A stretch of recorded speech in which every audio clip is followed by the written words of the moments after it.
Ang TV talaga.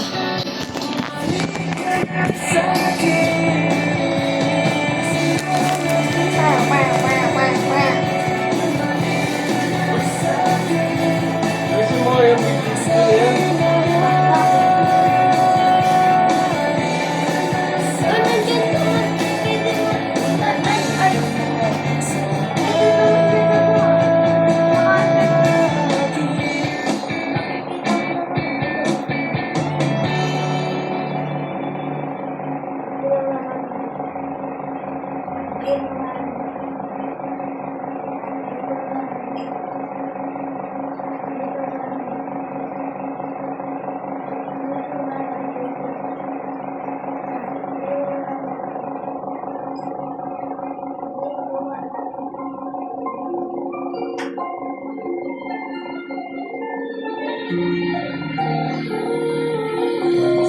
Sabay-sabay tayo, sabay-sabay, mabisog lang tayo.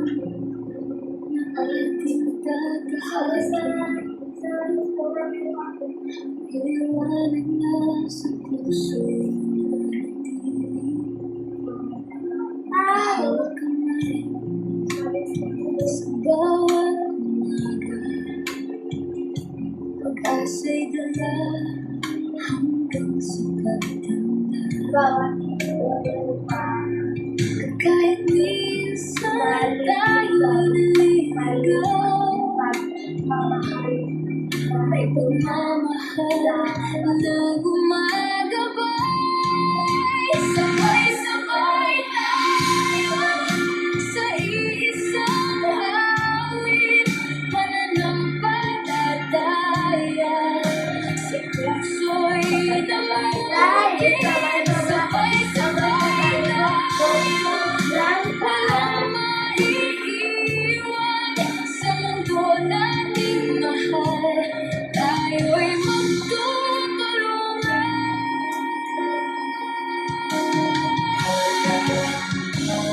Sa hangin at dagat, sa bundok at ulan, ating iingatan ang tahanan ng bayan. Bawat munting kabutihan may pag-asang dala. Kapag sama-sama, kayang-kaya natin.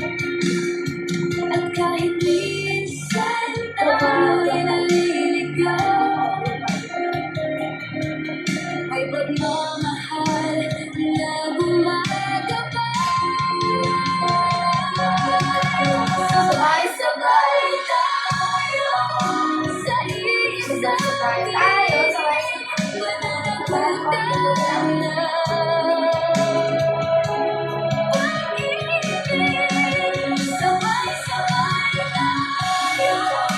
sa bawat umaga.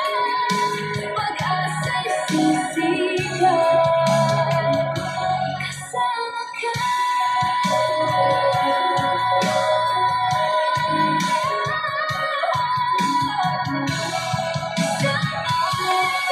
Oy! Sabay-sabay tayo, sabay-sabay, ulam.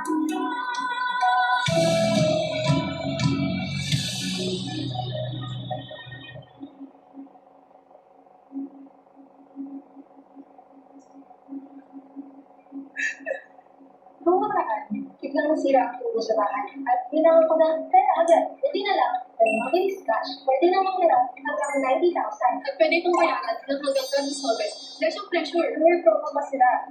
Up to 2 interest rate transactions. Sulit, diba? Nagdalig ka, no? Kailangan mo lang ng valid ID at mobile number. 3 steps lang, pwede ka na mag-apply ng mabilis. Mag-a-apply na ako yun. Yung kagabi, birthday ng mama ko, kaya, happy birthday mo naman to. Okay?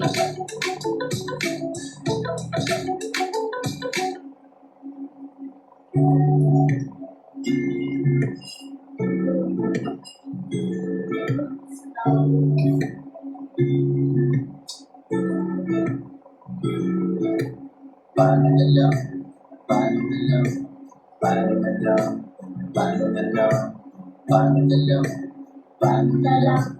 Paano na lang? Paano na lang? Kadasig lang sa tempo, gagawin ka pa sa akin. Subukan pa mabay na lang, maaari ka tiyak. Sa kadamot di mag-isip, mga balang ang pagbalang. Mga akong pinapilat, masabag para manakot. Mainsyon din lahat na managang mundo.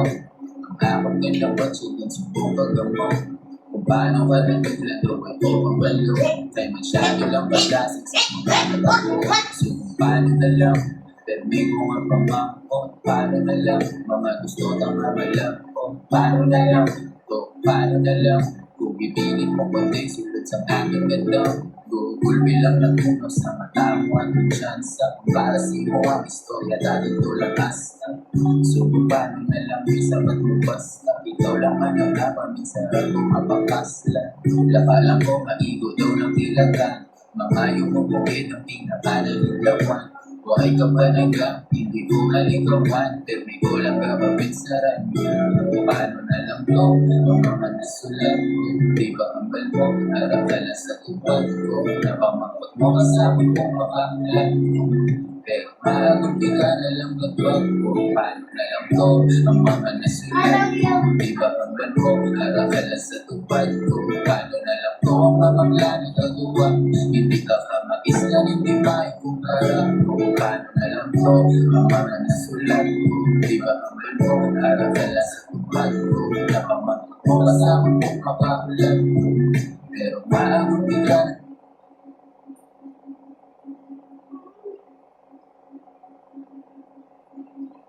August 19, 2026. Pag-asa update 3 Bagyo sabay.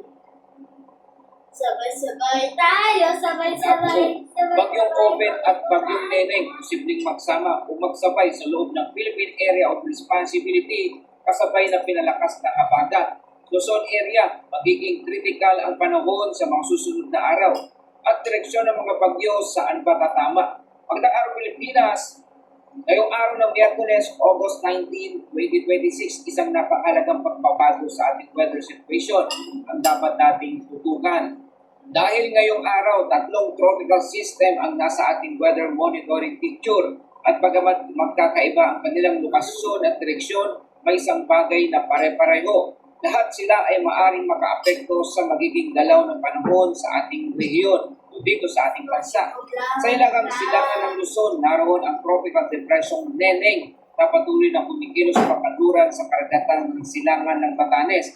Samantala, ang dating LTA-08G ay tuluyan na naging Tropical Depression at ngayon ay nasa labas na ating Philippine Area of Responsibility malapit sa kanluran ng Palayan, Cagayan. At napakalayong silangan ng Northeastern Mindanao, mayroong pang isang tropical depression na dahan-dahan namang kumikilos sa pahilagang kanluran. Pero mga kababayan, hindi lamang ang tatlong sama ng panahon o bagyo ang dapat nating pagtuunan. Dahil ang southwest monsoon o habagat ay enhanced at ito ang dahilan kung bakit nananatili Ito ang bagyo, ito ang bagyo, ito pa yung bagyo. bukso ng hangin at mapanganib na kondisyon ng karagatan sa maraming bahagi ng ating bansa. At may isang napakahalagang detalye. Sa ngayon ay wala pang tropical cyclone wind signal na nakataas sa anumang bahagi ng ating bansa. Pero hindi ibig sabihin ito na wala nang panganib dahil ang malakas na hangin at malalakas na ulan mula sa habagat ay maaring maranasan kahit walang tropical cyclone wind signal. Kaya ngayong araw, isa-isahin natin ang tatlong tropical system o tatlong bagyo. Susuriin natin ang direksyon ng Bagyong Neneng. Titingnan natin kung ito ba ay tatawid ng Luzon. At higit sa lahat, alamin natin kung aling mga lugar ang kailangan maging pinaka-alerto sa malalakas na pagkulang, hangin at alon. Samantala, kung gusto mo naman maging updated lagi sa panahon, i-like, i-share at subscribe lang dito sa ating channel. Mga kababayan, unahin natin ang isang weather system na pinakamalapit dito sa Northern Philippines, ang Tropical Depression Neneng. Batay sa latest available data, ang sentro ng Bagyong Neneng ay nasa layong 745 km silangan ng Itbayat, Batanes. Ibig sabihin, nasa karagatan pa rin ito at malayo sa mismong Philippine landmass. Ngunit hindi ibig sabihin na maaari na natin itong kalimutan dahil mabilis ang movement nito. Ang kasalukuyang movement nito ay pa-westward at kumikilos na 25 kilometers per hour. Yan ang isang medyo mabilis na galaw para sa isang tropical depression. At habang patuloy itong kumikilos pakanluran, mahalagang bantayan ang magiging eksaktong trajectory nito sa mga susunod na oras. Ngayon, gaano kalakas ang bagyong Neneng? Ang maximum sustained wind nito ay nasa 45 kilometers per hour at ang bugso ng hangin naman ay umaabot sa 55 kilometers per hour. Habang ang central pressure nito ay nasa 1,002 hectopascal. Kaya malinaw na tropical depression pa lamang ang bagyong Neneng. Hindi pa ito isang tropical storm at wala rin isang tropical cyclone wind signal na nakataas sa bansa. Pero may isang mahalagang detalye. Ang tropical cyclone wind signal ng bagyong Neneng ay umaabot hanggang 380 km mula sa sentro. Ibig sabihin, malawak ang sakop ng malalakas na hangin nito. Kaya kahit malayo pa ang sentro sa Batanes, kailangan bantayan ang magiging epekto nito sa regional weather pattern at marine condition. Sa ngayon, walang tropical cyclone wind signal nakataas. Pero huwag maging kampante. Ito ang gusto natin ipaliwanag sa ating mga kababayan. Kapag sinabi na ang weather bulletin na no wind signal is currently hoisted, hindi ibig sabihin na walang malakas na hangin dito sa ating bansa. Ang tropical cyclone wind signal ay isang system na ginagamit para ipahiwatig ang posibilidad ng tropical cyclone wind sa land areas.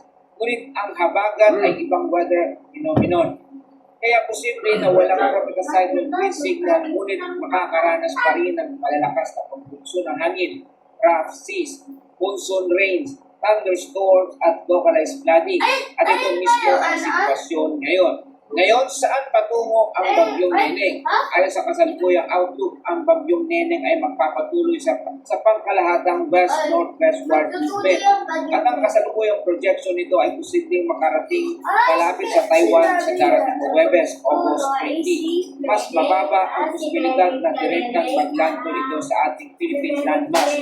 Ibig sabihin, sa kasalukuyang forecast, hindi inaasahang gagawin ang bagyong Neneng sa malaking bahagi ng Luzon. At ito ang magandang balita. Ngunit kailangan nating tandaan, forecast can still change. Ang track ay maaring gumalaw sa